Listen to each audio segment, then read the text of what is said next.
मेरा है हक है संभल के चलना। अस्सलाम वालेकुम रहमतुल्लाहि व बरकातुहू। जी हाँ दोस्तों, मैं एहतिशाम निज़ामी कासमी। दोस्तों, इस वक्त एक बड़ी अहम खबर आपके साथ हम शेयर करेंगे और दो वीडियो आपको दिखाएंगे जो मैदान अरफात मक्का मुकर्रमा से आ रही है। हज के ताल्लुक़ से दो वायरल वीडियो है, सोशल मीडिया पर खूब गर्दिश कर रही है और आप इन दोनों वीडियो से ज़रूर सबक हासिल कीजिएगा। दोस्तों, पहले ख़बर की जानिब बढ़ते हैं।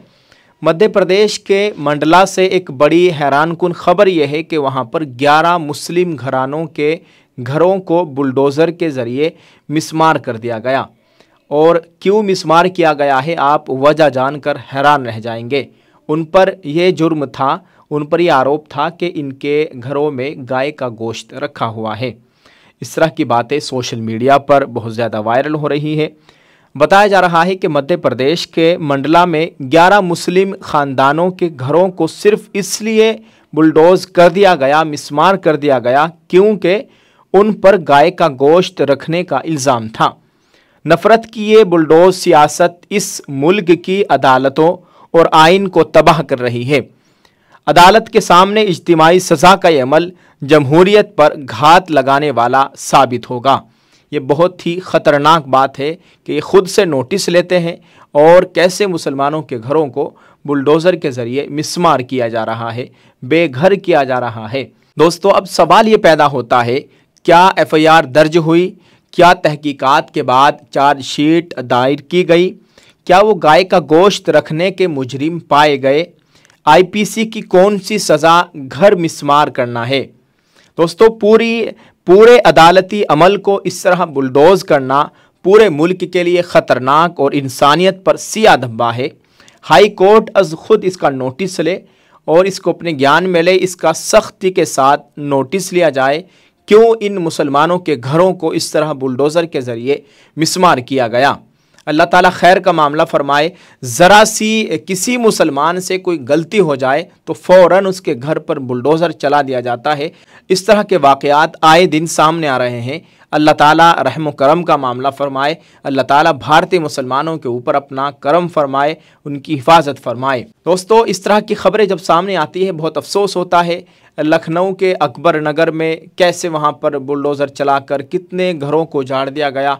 वहाँ पर सभी मज़हब के लोग रहते थे, हिंदू भी थे, मुसलमान भी थे, तमाम मज़हब के से ताल्लुक़ रखने वाले लोग वहाँ पर रहते थे। कितनी मुद्दत लग जाती है, कितनी परेशानी उठानी पड़ती है घर बनाने में, और ये लोग पल भर में घर को मिस्मार कर देते हैं बुलडोज़र के ज़रिए। कोई रहम, कोई तरस, किसी को कुछ नहीं आता। बिल्कुल इंसानियत ख़त्म हो गई है, एहसास नाम की कोई चीज़ नहीं है। अल्लाह ताला रहम करम का मामला फ़रमाए, इन ज़ालिमों को अक़ल सलीम अता फ़रमाए, आमीन। दोस्तों, स्क्रीन पर आप देखिए, अरफात से एक वीडियो वायरल हो रही है। स्क्रीन पर आप देख सकते हैं, अल्लाह ताला इनके हज को कबूल फ़रमाए। ये माजूर छोटे छोटे बच्चे, कुछ ख़वातीन हैं। ये देखें आप, अरफात से वीडियो आ रही है, सोशल मीडिया पर वायरल है। अल्लाह ताला इनके हज को कबूल फ़रमाए, इनकी दुआओं में हमारा भी हिस्सा अता फ़रमाए।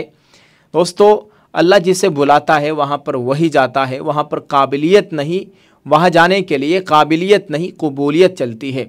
जो बंदा अल्लाह के यहाँ मकबूल होता है, अल्लाह जिसे बुलाना चाहता है वो जाता है। एक और वीडियो स्क्रीन पर आप देखिए, यह भी अरफात से आ रही है। एक माजूर शख्स जिसके दोनों पैर नहीं है, आर्टिफिशियल पैर लगे हुए हैं, और ये भी बंदा हज करने के लिए गया हुआ है, और इनका चलने का अंदाज़ आप देख सकते हैं। अल्लाह ताला इनको इसका अजर अज़ीम अता फ़रमाए, इनके हज को कबूल फ़रमाए। फिर वही बात दोहराते हैं कि वहाँ पर वो जाता है जिसको अल्लाह बुलाता है। दोस्तों, वहाँ जाने के लिए पैसों की ज़रूरत नहीं, वहाँ वो जाता है जिसे अल्लाह पसंद फरमाता है, जिसे अल्लाह बुलाता है। अल्लाह ताला हमें, हम सब को हज उम्रे की सआदत नसीब फ़रमाए। अल्लाह ताला हमें हर साल हज बैतुल्लाह करने की तौफ़ीक़ अता फ़रमाए। दोस्तों, आप इस वीडियो को शेयर कीजिएगा और कमेंट करके आप अपनी राय का इज़हार ज़रूर कीजिए। दुआ फ़रमाए अल्लाह ताला मुसलमानों के ऊपर अपना ख़ास करम फ़रमाए। अल्लाह ताला मुसलमानान हिंद के हाल पर रहम फ़रमाए, आमीन। बहुत अफसोस होता है जब इस तरह की ख़बरें सामने आती है, इस तरह की वीडियोज़ वायरल होती रहती है। आए दिन मुसलमानों को किस तरह से परेशान किया जा रहा है। एक अजीब से इम्तिहान से मुसलमान इस वक्त गुज़र रहा है।